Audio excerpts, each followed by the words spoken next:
Hi guys, welcome back to our channel. ഒന്നിനൊന്ന് entertaining ആയ 5 അടിപൊളി കൊറിയൻ മൂവീസ് നിങ്ങൾക്ക് സജസ്റ്റ് ചെയ്യാം എന്നാണ് വിചാരിക്കുന്നത്. എല്ലാം തന്നെ ഇംഗ്ലീഷ് സബ് ടൈറ്റിൽസ് അവൈലബിൾ ആയ ഫിലിംസ് ആണ്. സോ എല്ലാ ഫിലിംസും കാണാൻ ശ്രമിക്കും എന്ന് കരുതുന്നു. ആൻഡ് കണ്ടിട്ട് ഒപ്പീനിയൻസ് പറയണം. ചാനൽ സബ്സ്ക്രൈബ് ചെയ്യുന്ന കാര്യവും പരിഗണിക്കണം. നമുക്ക് വേഗം വീഡിയോയിലേക്ക് പോയാലോ. കമോൺ.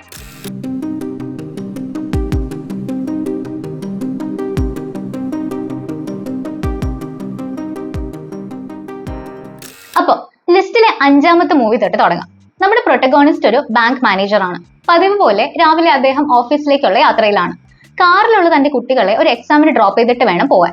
ആ ടൈമിൽ ഒരു അൺനോൺ നമ്പർ ഒരു കോള് വരുന്നു. തന്റെ കാറിൽ ബോംബ് വെച്ചിട്ടുണ്ടെന്ന്, ചോദിച്ച പൈസ കിട്ടിയില്ലെങ്കിൽ ആ കാറിനെ ബ്ലാസ്റ്റ് ചെയ്യുമെന്ന് പറഞ്ഞ് ഭീഷണിപ്പെടുത്തുന്നു. ഇനി അഥവാ ആ സീറ്റിന് എണീറ്റാലോ അപ്പോഴും ബോംബ് തനിയെ പൊട്ടും എന്നും വാർണിംഗ് കൊടുക്കുന്നു. ചോദിക്കുന്ന എമൗണ്ട് വളരെ കൂടുതലായ കാരണം നമ്മുടെ ഹീറോയ്ക്ക് അത് കൊടുക്കാനും പറ്റുന്നില്ല. ഇങ്ങനത്തെ വളരെ ടെൻസ്ഡ് ആയ സിറ്റുവേഷനിൽ നിന്നും എങ്ങനെയാണ് നമ്മുടെ ഹീറോയും ഫാമിലിയും രക്ഷപ്പെടുക എന്നും ആരാണ് എന്തിനാണ് അവരോട് ഇങ്ങനെയൊക്കെ ചെയ്യുന്നത് എന്നും ഒക്കെ വളരെ രസകരമായി പറയുന്ന ചിത്രമാണ് 2021 ഇറങ്ങിയ ഹാർഡ് ഹിറ്റ് എന്ന ആക്ഷൻ ക്രൈം ഫിലിം. ഒന്ന് കണ്ടു നോക്കുമല്ലോ അല്ലെ. നമുക്ക് 4th മൂവി നോക്കാം. ഈ ചിത്രത്തിലെ നമ്മുടെ പ്രൊട്ടഗോണിസ്റ്റ് ഒരു കാർ സെയിൽസ്മാൻ ആണ്. ജോലിയൊക്കെ കഴിഞ്ഞ് വീട്ടിലേക്ക് പോകുവാണ്. പുതിയതായിട്ട് കൺസ്ട്രക്ട് ചെയ്ത ഒരു ടണലിലൂടെ ഡ്രൈവ് ചെയ്ത് പോകുമ്പോൾ പെട്ടെന്ന് ആ ടണൽ ഇടിഞ്ഞു വീഴുന്നു. ആൻഡ് അദ്ദേഹത്തിന് ബോധം നഷ്ടപ്പെടുന്നു. ഓർമ്മ വരുമ്പോൾ ഈ ഇടുങ്ങി വീണ കോൺക്രീറ്റിനും ഡബ്രിക്കും ഒക്കെ ഇടയിൽ തന്റെ കാറിനുള്ളിൽ കുടുങ്ങിക്കിടക്കുകയാണ് അയാൾ. അയാളുടെ കയ്യിൽ ആകെയുള്ളത് ഒരു സെൽഫോൺ, 2 ബോട്ടിൽ വെള്ളം, പിന്നെ മകളുടെ ബർത്ത്ഡേ കേക്ക്, ഇത്രയും മാത്രമാണ്. സൗത്ത് കൊറിയ മുഴുവൻ ഈ വാർത്ത കേട്ട് ഞെട്ടുകയും ഗവൺമെന്റ് എത്രയും പെട്ടെന്ന് ഇടപെട്ട് ഒരു റെസ്ക്യൂ ടീമിനെ തയ്യാറാക്കുകയും ചെയ്യുന്നു. പക്ഷെ ഈ കൺസ്ട്രക്ഷൻ മൊത്തത്തിൽ ഒരു അഴിമതിയുടെ റിസൾട്ട് ആയതുകൊണ്ട് തന്നെ വിചാരിച്ചതിലധികം തടസ്സങ്ങൾ അവർക്ക് നേരിടേണ്ടി വരുന്നു. ഈ ചാലഞ്ചസിനിടയ്ക്ക് ഒത്തിരി ഒന്നും ഭക്ഷണവും വെള്ളവും കയ്യിലില്ലാതെ മറ്റ് ബുദ്ധിമുട്ടുകളും സഹിച്ച് എത്ര നേരം അയാൾക്ക് അതിനുള്ളിൽ കഴിയാൻ പറ്റും, അയാളെ രക്ഷിച്ചെടുക്കാൻ കഴിയുമോ എന്നൊക്കെയാണ് സിനിമയുടെ ബാക്കി ഭാഗം. 2016 ഇറങ്ങിയ ടണൽ എന്ന മൂവിയെ പറ്റിയാണ് നമ്മളിപ്പോൾ പറഞ്ഞത്. ഇങ്ങനത്തെ ഡിഫിക്കൽട്ട് സിറ്റുവേഷനിലും കുറച്ച് ഹ്യൂമർ ഒക്കെ കൊണ്ടുവരാൻ ശ്രമിച്ചിട്ടുണ്ട്. ആൻഡ് അത് നല്ലപോലെ വർക്ക്ഔട്ട് ആയിട്ടുമുണ്ട്. സർവൈവൽ ഡ്രാമാസ് ഇഷ്ടമുള്ളവർ തീർച്ചയായിട്ടും ഫിലിം ഒന്ന് ചെക്ക് ചെയ്ത് നോക്കുമല്ലോ അല്ലെ. ഇനി 3rd മൂവിയിലേക്ക് പോവാം.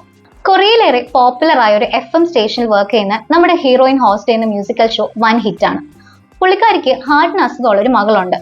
ആൻഡ് US മാത്രം ചെയ്യാൻ കഴിയുന്ന ഒരു സർജറിയാണ് ഇതിനാകെയുള്ള ട്രീറ്റ്മെന്റ്. സോ ഈ ഒരു ആവശ്യവുമായി ബന്ധപ്പെട്ട് അവർ റിസൈൻ ചെയ്യുവാണ്. അതിനു മുമ്പായി തന്റെ ലാസ്റ്റ് ഷോ ഹോസ്റ്റ് ചെയ്യുന്നു. പക്ഷെ ഈ സമയത്ത് അവരുടെ മകളെ ഒരു സൈക്കോ കിഡ്നാപ്പ് ചെയ്യുന്നു. അയാൾ അവരുടെ വലിയ ഫാൻ ആണെന്നും അയാൾ ആവശ്യപ്പെടുന്ന പാട്ടുകൾ ഷോയിൽ പ്ലേ ചെയ്യാനും പറയുന്നു. എന്നാൽ ചില കാരണങ്ങൾ കൊണ്ട് ആ പാട്ടുകൾ പ്ലേ ചെയ്യാൻ ചാനൽ സമ്മതിക്കുന്നില്ല.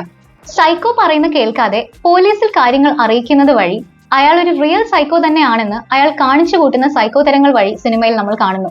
ഹീറോയിൻ അവരുടെ ഹാർഡ് കോർ ഫാൻ തന്നെ ആയിട്ടുള്ള മറ്റൊരാൾ വഴി ഈ സിറ്റുവേഷൻ ഹാൻഡിൽ ചെയ്യാനും കുഞ്ഞിനെ രക്ഷിച്ചെടുക്കാനും നടത്തുന്ന അറ്റംപ്റ്റ്സ് ആണ് 2010 ഇറങ്ങിയ മിഡ് നൈറ്റ് FM എന്ന ആക്ഷൻ ഫിലിമിൽ കാണുന്നത്. കണ്ടു നോക്കിയിട്ട് ഒപ്പീനിയൻസ് പറയുമല്ലോ. നമുക്ക് 2nd മൂവി നോക്കാം. ഓൺലൈനിലൂടെ വൈറലായ ഒരു ടെററിസ്റ്റ് ത്രെറ്റ് ഇൻവെസ്റ്റിഗേറ്റ് ചെയ്യുന്നതിനിടെ ഒരു സസ്പെക്ട് സൗത്ത് കൊറിയയിൽ നിന്നും അമേരിക്കയിലേക്ക് പറക്കുന്ന ഒത്തിരി പാസഞ്ചേഴ്സ് ഉള്ള ഒരു ഫ്ലൈറ്റിൽ കടന്നുകൂടിയതായി ഏജൻസീസിന് വിവരം ലഭിക്കുന്നു. അതേ ഫ്ലൈറ്റിൽ വളരെ ഹെൽത്തി ആയിരുന്ന മറ്റ് പ്രശ്നങ്ങളൊന്നും ഇല്ലാതിരുന്ന ഒരു പാസഞ്ചർ എന്തോ തരത്തിൽ ഇൻഫെക്റ്റഡ് ആയി മരിക്കുക കൂടി ചെയ്യുന്നതോടെ ഫ്ലൈറ്റിലും ഗ്രൗണ്ടിലും എല്ലാവരും പാനിക് ആവുന്നു. ഇൻഫെക്ഷൻ റിലേറ്റഡ് ആയ കാരണങ്ങൾ ഉള്ളത് കൊണ്ട് മറ്റ് രാജ്യങ്ങൾ ലാൻഡിംഗ് പെർമിഷൻ കൊടുക്കുന്നുമില്ല. മറുവശത്ത് ഫ്ലൈറ്റിന്റെ ഫ്യൂവൽ തീർന്നുകൊണ്ടിരിക്കുന്നു. ഗവൺമെന്റ് ഒരു കൗണ്ടർ ടെററിസം സെന്റർ ഫോം ചെയ്യുകയും പ്ലെയിൻ ലാൻഡ് ചെയ്യിക്കാനുള്ള വഴി കണ്ടുപിടിക്കാനായി ഒരു എമർജൻസി മീറ്റിംഗ് വിളിക്കുകയും ചെയ്യുന്നു.